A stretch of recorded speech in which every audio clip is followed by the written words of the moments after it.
All right, hello everybody. Okay, so I'm going to talk about the Sith 2 clone today. That the authentic is from Silver Wolf Customs, which is a company I believe that's out of the Philippines, which means that their products cost a lot of fucking money. Yeah, their boxes and stuff. I think the authentic on this is about from £260 upwards. I've seen these clones. They're going for about £27 and upwards. 3F Vape, Focal Sig, knuckleheadvapes.co.uk. They're carrying them and stuff. I've only seen these in 3 colors, which is black, blue, and red. Let me tell you a lot more. We'll go up close and take a look at this bad guy. All right, so here's the box for the Sith V2, which is honestly, it's a pretty nasty looking box. Yeah, and it's got this horrible picture. This isn't my camera. That's the resolution of the picture. Yeah, look at that. All right. So inside the box, you're going to get this lovely blue handle screwdriver and a spare contact pin. And here's the Sith V2 clone.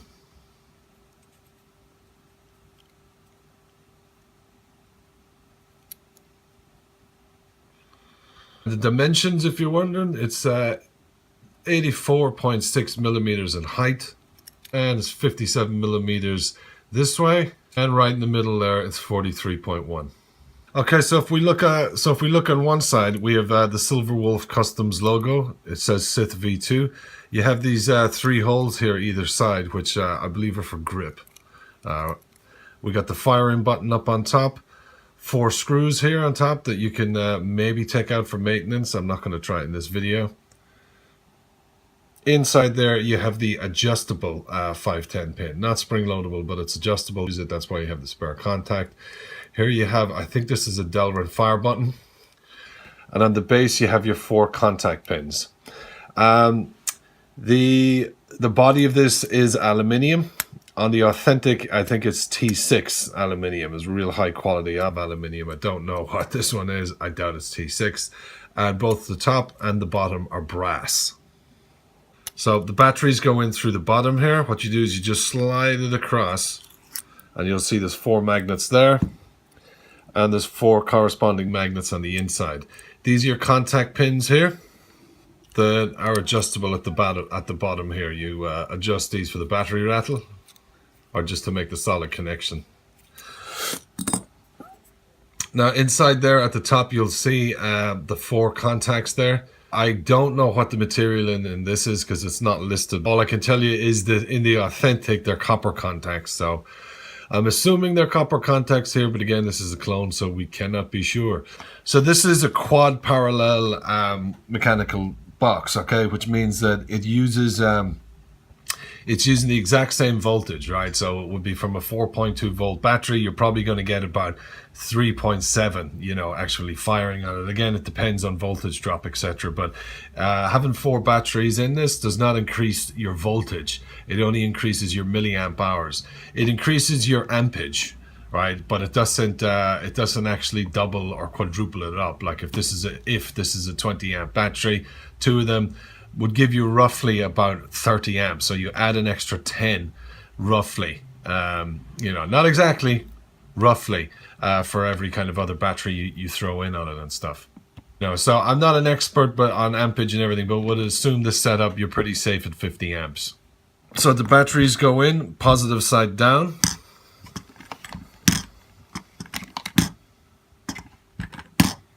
And you slide this plate over and tighten down the connections, right?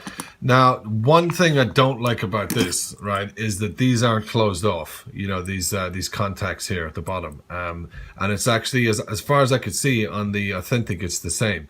And the reason I don't like that they're closed down is you put a screwdriver through here. If you have a long handle screwdriver or a long tip, or you're using something that isn't a screwdriver, that could go through and actually touch the battery.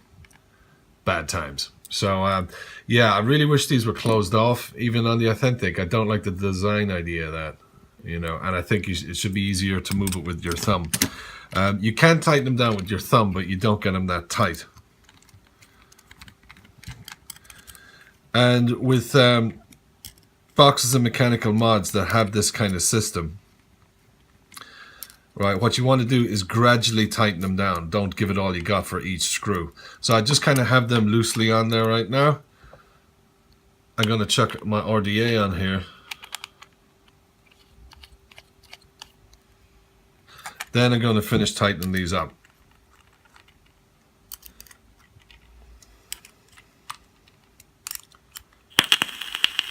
And there.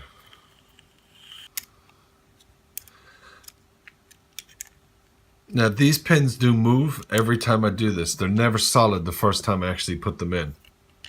And there still is a little bit of play with them there. So they do move around. I do intend on cleaning these contacts a bit, but I wanted to do something without cleaning and shining it all the time before I give it a try. Obviously, I would recommend that if you don't have a box that you use 4 batteries in, that you would buy 4 brand new batteries, charge them together, discharge them together, charge them together. Don't take one out, use it in a tube, and then put it back in here some other time. Use a set of 4 batteries for this. You can actually run this with just 3 batteries. You can run it with 2 batteries, and you can run it with just one single 18650. Obviously the one that's pointing to the connection. Just to prove it, I'll put this back on, tighten up that one contact a little bit, get my RDA on, back on, tighten her down. I'm just going to juice this coil.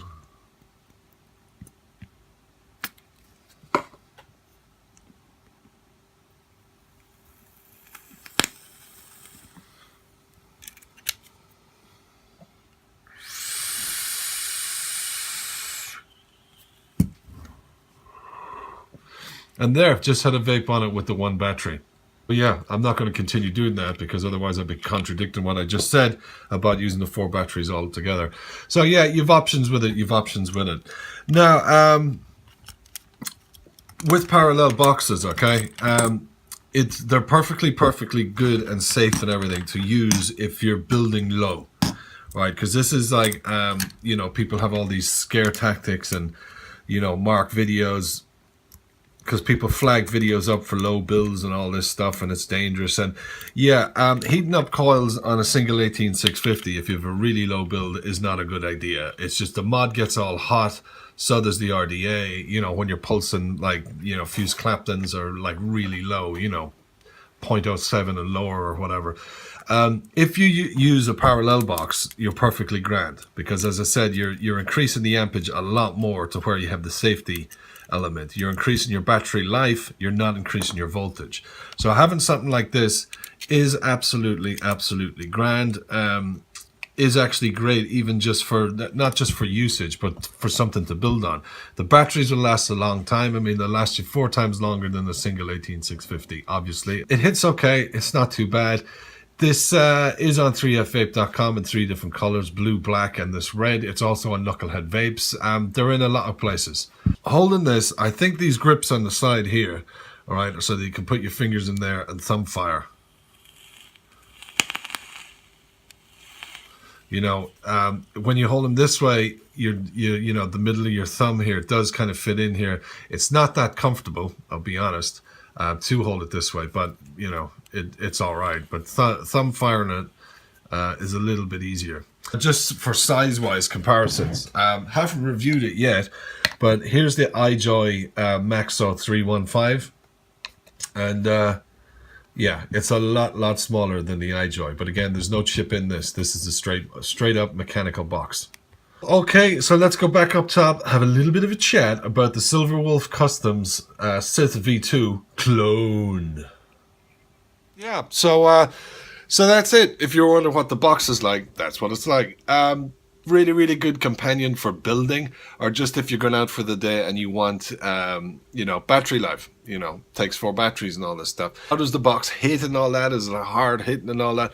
It's not too bad. You know, it's not too bad. The button is responsive. I've used the Doseki clone and all that. I've used. I just thought was rubbish. You know, the clone that is, and I never even bothered reviewing it and stuff. And other parallel clones, I usually don't like a lot of them because they're lacking in that power, the voltage. You know, but this one's okay, you know, can work with it and all that crack. The contacts I don't like on them, you know, they're as I said, there is that risk of, if you're using the wrong tool, actually hitting the fucking battery while you're vaping and stuff like that. And they move as well. The contacts, they're not in there tight. I'm kind of constantly adjusting the pins in the bottom. But if you're at home and stuff, that's not a big deal. But if you're out on the go, that could be a pain in the ass. You might end up just grabbing a key or something to stick in there and tighten it up and fucking shorten it out and having a real bad fucking time. There isn't much else to say. In case you're wondering, it is grounded. If I touch it with metal, it doesn't fire. If I touch it on the side, it doesn't fire. So it's not running into that parallel problem with a lot of these plates and stuff like that. And that's kind of it, you know what I mean? It's all right. It's a good companion to build on, as I said, because it'll, you know, it's got the high amps when you use the 4 batteries. Kind of cool that if you do only have one, say, quad set of 18650s and you're using this and you want to charge them, you can put 3, 2, or 1 in and just use it while they're charging, you know. So as always, thanks a lot for watching. If you guys know any cool links and stuff like that, drop them in the comment section so everybody else can get their hands on it. Any links I have, I'll put in the description as well. Don't forget to like this video, subscribe to the channel if you haven't already. I'll be back with another video real soon. Until then, take care, good luck, and bye-bye.